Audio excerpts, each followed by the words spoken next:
예, TBS 라디오 통통통 2부. 야, 사이에 내보내는 그림이 아주 재미가 있었습니다. 네, 통통통 뉴스. 그대로 지금 참여하시면 선물도 많이 받아가실 수가 있습니다. 뿐만 아닙니다. 우리 또 건강을 위해서 통통통 주치, 앞서 말씀드린 대로 대한민국 국민들이 잘 걸리는 7대 암, 보통 무슨 7대, 8대 돼가고 이러면 네. 그냥 막 연말에 시상식 같은 분위기 드는데 발표하면서도 이거는 별로 좀 찝찝한, 그러나 우리가 뛰어넘어야 되는 오늘 그 7대 암 시리즈, 오늘 첫 번째 시간이 되겠습니다. 예. 네, 오늘 첫 번째 1탄 위암 알아볼 텐데요. 우리 그 작고 매운 식습관 때문인지 일본에 이어서 위암 발병률이 세계 2위라고 합니다. 오늘 여러분의 위암 싹 잡아보겠습니다. 이 동양과 원자력 의학원 암센터 민재석 선생님과 함께하겠습니다. 안녕하세요. 안녕하십니까. 반갑습니다. 예. 우리가 2위입니까? 네. 우리가 두 보통 뭐 번째라고 다른데 뭐 합니다. 2위 하는 걸 괜찮습니다. 일본한테 1위를 뺏겼다니까.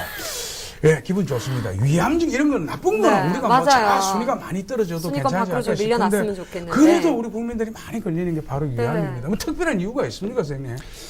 아무래도 이런 식습관이나 민족성 이런 것도 차이가 있고요. 예, 저희가 이제 분석을 해봤는데 위암 발병 요인은 한 3가지 정도로 분석을 할 수 있습니다. 그 중에서 첫 번째 그런 식습관을 포함한 환경 요인도 있고, 두 번째는 개인적인 특징도 있고, 세 번째는 그 전에 알았던 질환 같은 전구 병변 같은 것도 원인이 될 수 있습니다. 환경 요인부터 말씀드리면 여기에 이제 식습관이 포함되는데 저희 나라 분들이 좀 이제 아무래도 짜게 드시는 습관이 있죠. 짠 음식이나 네. 아니면 훈제 음식, 불에 태운 음식들, 아니면 뭐 절인 채소, 편식 뭐 이런 것들이 이제 원인이 될 수가 있습니다. 그 외에 먹는 거 말고도 뭐 담배를 피신다든지 아니면 방사선에 피폭된 경험이 있다든지 뭐 아니면 뭐 철가루, 성면 이런 직업상 좀 노출되는 그런 분들도 위험이 될 수가 있고요. 그리고 개인적으로 봐서는 특별한 뭐 유전적인 질환이라든지 아니면 위암의 가족성이 있다든지 이런 경우도 포함이 될 수가 있습니다. 그리고 나머지 하나 예전에 알았던 질환들 중에 뭐 위내 위축성 위염이라든지 아니면 장상피 화성이라는 그런 좀 이름은 어렵지만 그런 질환들이 있었다든지 아니면 예전에 위를 자르고 공장과 연결하는 위공장 문합술이나 아니면 뭐 위궤양과 동반된 헬리코박터균 감염이 오랫동안 지속된다든지 이런 경우에도 위암으로 생길 가능성이 조금은 더 높아질 수가 있습니다. 이야, 그 위암의 원인은 정말 다양합니다. 말씀 듣고 보면 네. 먹는 것부터 시작해가지고 뭐 예전에 어떤 또 그런 관련되는 질병을 알았냐 뭐 이런 모든 것들이 맞아요. 다 따라오네. 스트레스는 어떻습니까? 스트레스. 스트레스는 만병의 원인이죠. 네. 아무래도 이런 스트레스들이 이런 거에 2차적으로 다 생기는 요인이 될 수가 스트레스. 있죠. 우리가 네. 2등한 이유가 일본보다 스트레스 덜 받는가 봐. 그나마. 그 뭐 원인 중에 아까 식습관 같은 경우에는 늘 우리가 이 절인 음식에 짠 음식이 이렇게 접해 있기 때문에 더 위험에 노출될 수밖에 없을 것 같은데 그러면 이 위암이 생기면 그 증상들이 있을 텐데 어떤 증상들이 나타나나요? 네, 그 병변 초기인 경우에는 증상이 없는 경우도 있고요. 아니면 증상이 생겨도 거의 심하진 않습니다. 이제 이게 조금씩 진행되면서 증상들이 더 심해지고 전명하게 생기고 하는데 그렇다고 위암이 있는 경우에 증상이 있고 위염이 있는 경우에 없고 이런 원칙은 없습니다. 위암이나 위염이나 혹은 위궤양이나 증상들은 다 비슷하기 때문에 항상 그런 증상들이 있으면은 반드시 병원에 가서 검사를 받아보셔야 되겠죠. 지금 보시는 게 이게 정상적인 위 내시경 깨끗한 겁니까? 이게 깨끗한 거? 약간의 위험 소견은 있는데 특별히 뭐 조직 검사를 해야 할 만큼 그런 이상이 있는 소견이 보이지는 않습니다. 이것도 마찬가지에 약간의 위험 소견은 있지만 뭐 위암이나 위궤양 같은 소견은 보이지는 않고 있습니다. 아니 그럼 뭐 자각 증상이 없다 이러면 이게 보통 이렇게 좀 안 좋다 싶으면 그 찾아갔을 때는 상당히 진행된 상태일 수도 있겠습니다. 어떻습니까? 대부분의 경우에는 네. 예, 제가 외래에서 환자분을 볼 때 증상이 있다고 오시면은 조금 진행되어 있는 경우들이 많습니다. 네.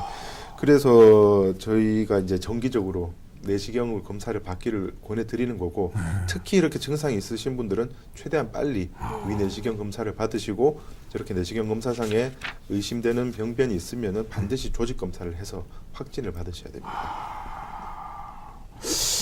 네. 이야, 피하면 그렇구나. 참 좋겠는데 그래도 이 초기에 발견을 하면 치료도 좀 간단해지지 않을까라고 생각을 할 것 같은데 어떤가요? 그게 이제 위암에서 저희가 조기 위암으로 네. 얘기를 하는 병변인데요. 이제 위암은 저기 안에서 생기는 이 점막에서 생겨서 파고 들어가는 병이 위암인데. 그렇습니까? 네, 지금? 지금 보시는 게 조기 위암들의 이제 전체적인 모양들입니다. 이게 이제 일정 시간이 지나면 진행성 위암으로 이제 발전을 하게 되는데 이런 조기 위암인 경우에는 치료만 제대로 잘 받으시면은 수술하고 난 후에 재발 가능성이 진행성 위암에 비해서 굉장히 낮습니다. 그래서 빨리 발견하는 게 중요하고요.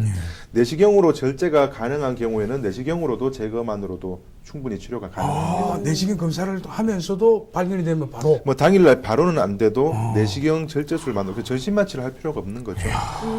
그런데 이제 CT나 내시경 초음파 같은 데서 다른 장기의 전이나 뭐 임파선 전이 이런 게 없어야지 내시경 시술을 받을 수가 있죠. 근데 내시경 시술이 안 되는 경우에는 이제 결국엔 수술을 받으셔야 되는데 수술 방법은 위암 조직을 포함해서 충분하게 정상 조직 같이 다 잘라내고 주위에 있는 임파선하고 다 깨끗이 제거하는 게 광범위 위절제술이라고 해서 그런 수술 방법을 이제 저희가 선택을 하게 됩니다. 그리고 수술의 접근 방법에 따라서 예전에는 개복술을 많이 했었는데 최근에는 뭐 다들 많이 아시겠지만 복강경 수술이라고 상처도 작게 하고 암 제거에도 특별히 문제가 없는 안전한 그런 수술 방법도 있고요. 그리고 그것도 한 단계 더 발전을 해서 그 3차원 이체 영상이랑 저희 로봇 관절 자유롭게 움직이는 그런 로봇 기구를 이용해서 하는 로봇 위절제술도 현재 저희 동남권자력 의학원에서도 열심히 시행을 하고 있습니다. 이제 초기일 때, 네. 초기일 때는 지금 방금 말씀하신 대로 이제 그런 어떤 방법을 통해서 수술을 할 수가 있다고 말씀을 하셨는데 좀 진행이 됐다. 진행이 된 상태면 어떻게 됩니까? 이제 그럴 경우에. 네, 이제 일정 시간이 지나고 나면은 진행성 위암으로 이제 발달을 하는데 진행성 화면에 나오고 있는데 저런 위암인 경우입니까? 경우에 이 진행성 위암이 4가지의 이제 내시경 소견입니다. 네. 진행성 위암인 경우에도 그 원격 전이가 없고 수술만 가능하다면은 아까 앞에서 말씀드린 조기암과 마찬가지로 수술적인 제거가 원칙적인 치료 방법이고 제일 효과가 좋습니다. 하지만 이게 많이 진행된 경우에는 아직까지 기술도 많이 발달하고 항암제도 개발도 많이 됐지만 아직까지 그렇게 예후가 썩 좋지는 않고요.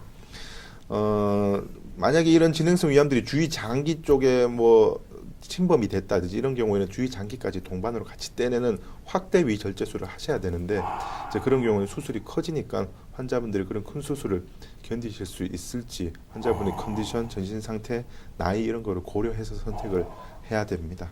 그리고 진행성 위암인 경우에는 수술하고 난 후에 항암 화학요법, 흔히들 항암제라고 얘기하죠. 항암 화학요법을 시행하는 경우가 많고 그런 것들이 수술하고 난 후에 재발률을 조금 더 떨어뜨려 줄 수가 있습니다. 반면에 방사선 치료는 뭐 그렇게 주되게 쓰는 위암의 치료 방법은 아니고 만약에 수술이 불가능한 경우에 증상 완화 목적 같은 목적이 있을 때만 방사선 치료를 하게 됩니다. 아무래도 그 증상을 또 느끼기 어렵다고 하니까 평소에 정기적인 이 검진이 필요할 것 같은데 평소 위암을 예방할 수 있는 방법 요걸 좀 알려주세요.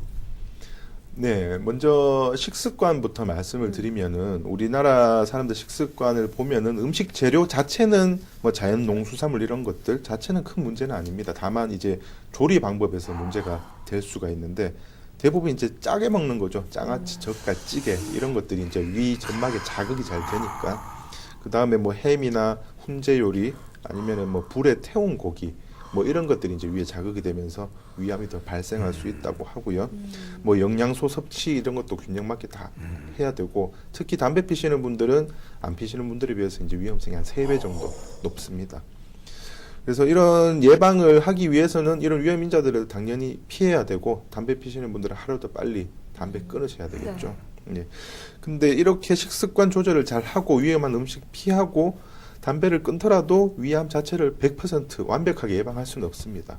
그래서 우리나라 국가암 검진 프로그램에서 권하는 게 있는데 그 정상적인 40대 이상의 성인이라도 특별한 증상이 없더라도 한 2년에 한 번 정도는 위내시경이나 아니면 위장 조영술 같은 검사를 받아서 만약에 증상이 없는 조기 위암이라도 최대한 빨리 발견해서 빨리 치료하면은 예후가 좋기 때문에 그렇게 검사 받기를 권하고 있습니다. 야, 지금 이제 예방법을 듣고 보니까 되도록이면 위에 자극을 네. 주지 않는 음식을 먹는 게 아무래도 좀 도움이 될 것 같다는 생각이 맞습니다. 듭니다. 야, 집에서 우리 주부님들 음식할 때 조리할 때 조금 신경을 쓰셔야 할 것 같아요. 맵고 짜고 네. 이거 그래야 또 먹은 것 같은 느낌이 들고 하는데 이게 위에 자극을 준다는 네. 거는 안 좋네요. 이제 알겠습니다. 이제 오늘 아무튼 아이고 위장이 상당히 긴장되는 말씀을 해주셨습니다. 예, 상당히 감사합니다. 네, 고맙습니다. 감사합니다. 감사합니다.